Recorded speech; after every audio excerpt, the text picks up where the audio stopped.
Les portes du palais présidentiel du Sénégal à Dakar s'ouvrent pour Amadou Soumaoro. Le président de l'Assemblée nationale de Côte d'Ivoire est reçu par son Excellence Macky Sall, le chef de l'État sénégalais. Le patron de l'hémicycle ivoirien est porteur d'un message du président de la République Alassane Ouattara à son homologue du Sénégal. Le chef de l'État ivoirien m'a chargé de transmettre au président Macky Sall sa fraternité sincère. Il ne pouvait en être autrement que lorsque nous sommes à Dakar, qu'on vienne témoigner non seulement la fraternité du président Alassane Ouattara à son frère, le président Macky Sall, mais aussi l'amitié entre les Ivoiriens et le peuple sénégalais. La Côte d'Ivoire et le Sénégal entretiennent de bonnes relations bilatérales. Les deux pays continuent de renforcer leurs liens d'amitié et de coopération. Selon des données de la FAO, en 2018, environ 60 millions de personnes dans le monde travaillent dans les secteurs primaires de la pêche et de l'aquaculture, dont 14% sont des femmes. Les femmes jouent un rôle significatif en matière de sécurité alimentaire, nutritionnelle, à travers le traitement des produits de pêche.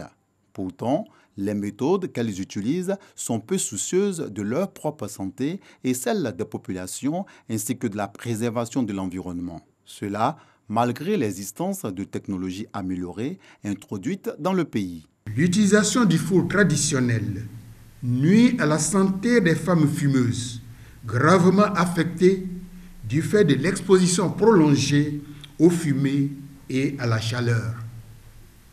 De même, le recours abusif au combustible a un impact considérable sur l'écosystème.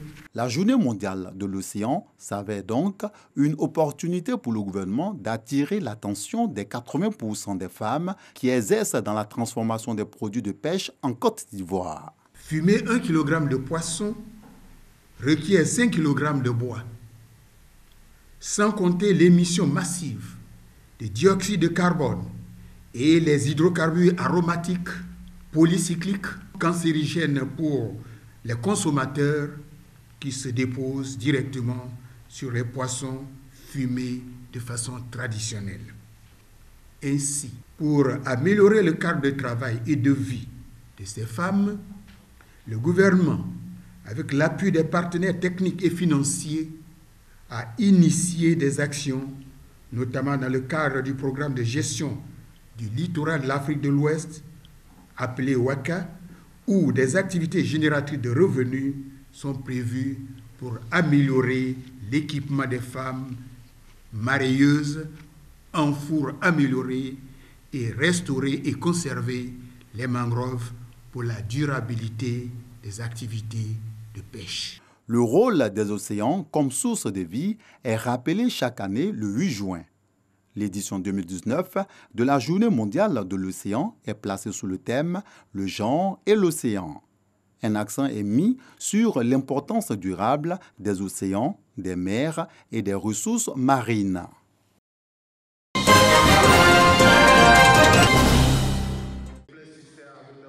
Des élèves musulmans et chrétiens réunis à l'église protestante baptiste Heureux Mission Internationale de Yopougon.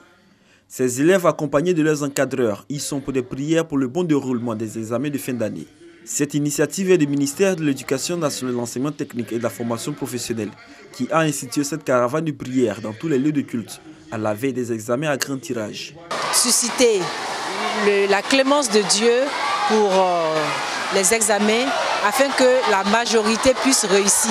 Nous venons confier cette période à Dieu qui nous dit qu'il faut l'invoquer en toutes circonstances. Les pasteurs ont invité les élèves à la concentration et au travail avant d'implorer le Tout-Puissant pour le bon déroulement de ces examens. Je prie Seigneur pour que tous ceux qui partaient aux examens, tu leur ouvres les portes du succès au nom de Jésus.